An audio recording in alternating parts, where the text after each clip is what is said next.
2026వ సంవత్సరం మార్చి 8 నుండి 14వ తేదీ వరకు గమనించినట్లయితే కన్యా రాశి వారికి ఈ వారంలో ఎలా ఉందో చూద్దాం. కన్యా రాశిలోకి వచ్చే నా ప్రథమ నామాక్షరాలు తో, ప, పి, పు, ష, అణ, ఠ, పే, పో ఈ అక్షరాలు వస్తాయి.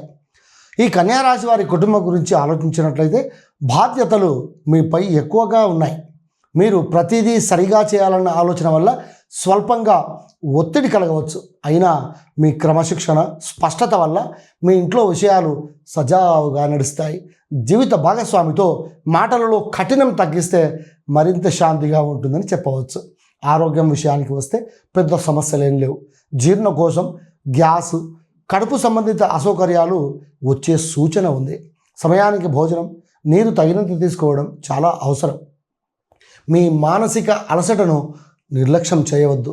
వ్యవహార విషయాలకు వస్తే ప్రతి విషయాన్ని కూడా లోతుగా ఆలోచించి మాట్లాడతారు. ఇది లావాదేవీల్లో మీకు బలం.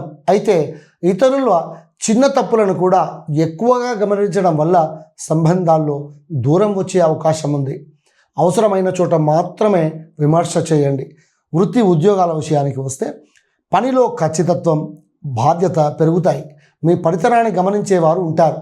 ఈ వారం నెమ్మదిగా అయినా కూడా స్థిరమైన పురోగతి ఉంటుందని గుర్తించండి. క్రమంగా వస్తున్న మార్పులను కూడా గుర్తెరిగి జీవించండి. ధనం విషయానికి వస్తే స్థిరంగానే ఉంటుంది. ఖర్చులు కూడా అవసరానికి మించి కాకుండా నియంత్రణలోనే ఉంటాయని చెప్పవచ్చు. పాత బాకీలు లేదా ఆగిపోయిన డబ్బు తిరిగి వచ్చే సూచన ఉంది. పెద్ద పెట్టుబడులకు ఇది సరైన వారం కాదనే అనిపిస్తోంది. వీరికి అనుకూలమైన రోజు మార్చి 11 బుధవారం. పనికి సంబంధించిన నిర్ణయాలు, లెక్కలు, ముఖ్యమైన చర్చలకు అనుకూలమైన రోజుని గుర్తించండి.